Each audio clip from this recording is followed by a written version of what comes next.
Atër përshëndetje, kushtrim në ndodhemi këtu në prokurorinë themelore të PES, ku para pak qastësh ka përfunduar edhe konferenca e mbajtur nga kryeprokuroria Lumturie Vuçetaj, e cila ka përmendur të arriturat dhe sfidat që kanë pasur gjatë vitit 2025. Kjo konferencë ka nisur me një çështje ku Vuçetaj e ka përmendur se 2025 ishte viti vetëm pas 26 vitesh që në rajonin e PES nuk ka ndodhur asnjë vrasje dhe që është përmbyllur pa asnjë vrasje sepse në të kaluarën ka qenë rajon goxha i prekur apo rajon në të cilin ka pasur problematika të tilla dhe që shpesh ka ndodhur vrasje të rënda. Vuçetaj ka folur edhe për çështje të tjera, për hetimin e veprave penale të ndryshme siç kanë qenë të korrupsionit, të dhunës në familje, duke thënë se kjo prokurori pavarësisht sfidave që kishte pasur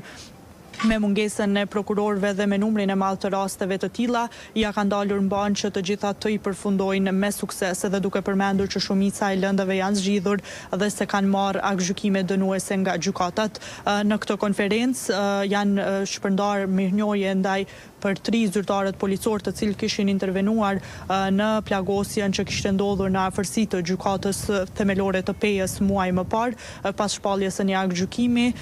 ku kemi parë që njëjtit kanë reaguar me njëherë, me qenë se edhe gjykata me policinë e Kosovës me objektin këtu janë të ngjitura me njëra tjetrën. Padyshim që Vuçetaj ne kemi pyetur edhe për rastin e fundit të tentimvrasjes që ka ndodhur këtu në Pejë gjatë ditës së djeshme, ku ka thënë se janë identifikuar 3 persona dhe se presin që shumë shpejt të bëhet arrestimi i tyre, ndërkohë që ka thënë se nuk kanë arritur ende që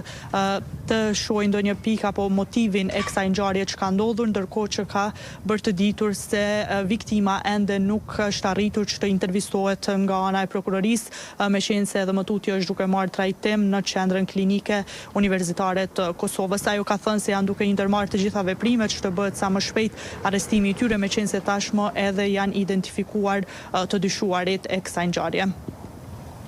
Dori, falenderit shumë edhe për këto detaje sa përket konferencës së kryeprokurores së prokurorisë themelore në Pejë. Ishim në lidhje të drejtë për drejtë me gazetaren ton Dorentina, tha që